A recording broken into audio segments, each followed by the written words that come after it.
जय जगन्नाथ। आज आम एपिसोड रे जानिबा जे योग करिया पे कौन कौन नीति नियम आम अवलंबन करने उचित। आम जानिछे जे योग है आत्मा एवं परमात्मार मिलन। तेणु आम साधारणतः भाव में जेपरी मंदिर को मनकर आम जाऊे ताले आम कौन करूँ ना प्रातः बा सकाळ उठी आम आमर समस्त नित्यकर्म आगे सारू जेपरिक लैट्रिन जावा दांत घषा बा स्नान करवा एगुड़िक सारा पर आम एक शांत मन दे नहीं खाली पेटरे आम भगवान को दर्शन करने जाइथाउ।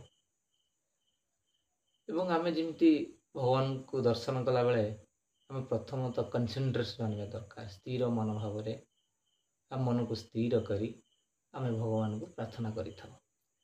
ठीक सेहीपरि आमर योग कला बेले आम प्रथमे ब्रह्म मुहूर्त उठा उचित जहाँफल कि परिवेश शांत थाए एवं से ही समय कौन योग करवा हो बा पाठ पढ़ा हो जेकोसी कार्य आपन कले बहुत सफल मिलता है। तेणु आम जेहेतु ये योग करुचे तेणु आम योगरे तो खाली आम आसन प्राणायाम करूने आम मेडिटेशन करुचे। तेणु ये ब्रह्म मुहूर्तटा हूँ बहुत उपयुक्त समय।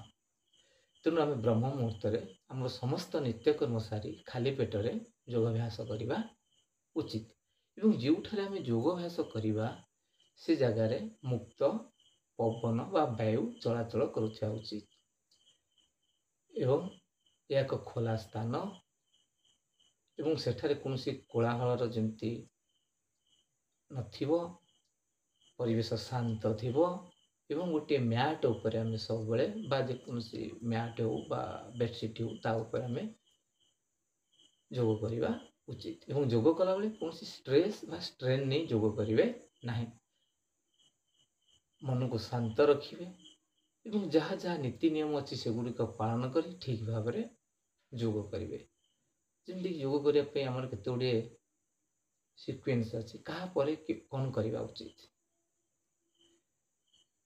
तो ठीक सेपरी काउंटर पोज उपर ध्यान देवा उचित ब्रीदिंग उपर ध्यान देवा उचित। काउंटर पोज मीन्स मनकर सपोज आप फरवर्ड बेंडिंग आसन कर तो तापर आमको बैकवर्ड बेंडिंग आसन करा पड़ो जहाँफल बॉडीर कंसंट्रेशन ठीक रहिबो।